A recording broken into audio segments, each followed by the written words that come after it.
Tyranneuil.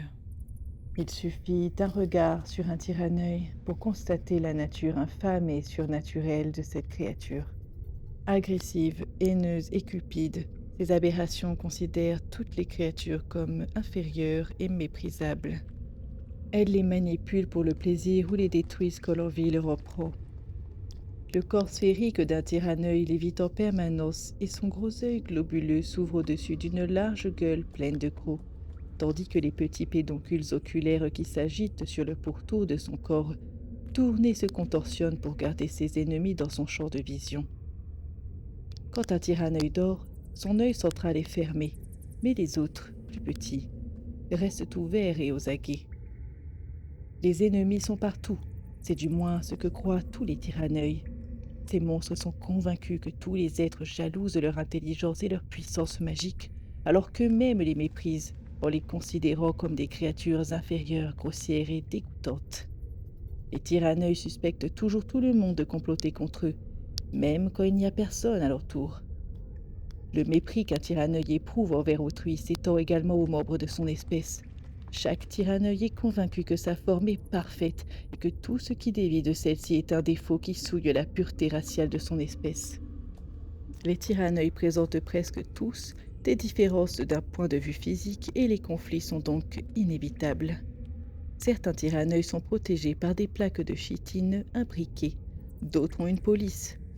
D'autres encore ont des pédoncules oculaires qui frétillent comme des tentacules, alors que certains ont des pédoncules dont les articulations sont semblables à celles des pattes d'un crustacé. Même une légère différence de couleur de peau peut faire de deux tyranneuils des ennemis à vie.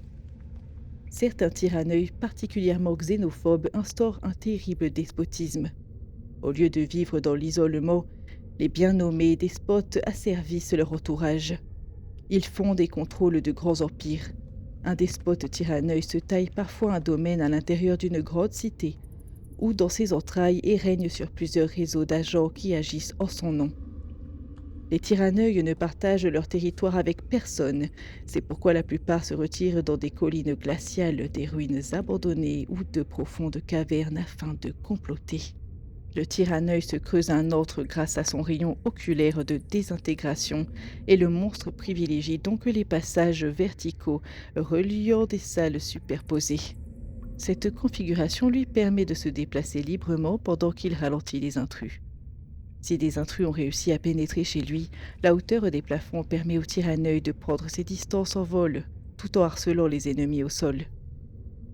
Tout aussi étrange que leur créateur, les différentes pièces qui composent l'antre d'un tyranneuil témoignent de l'arrogance de cette créature qui orne ses salles de trophées prélevées lors de batailles victorieuses, notamment des aventuriers pétrifiés de terreur lors de leur dernier souffle, des morceaux de tyranneuil adverses et des objets magiques ayant appartenu à de puissants ennemis.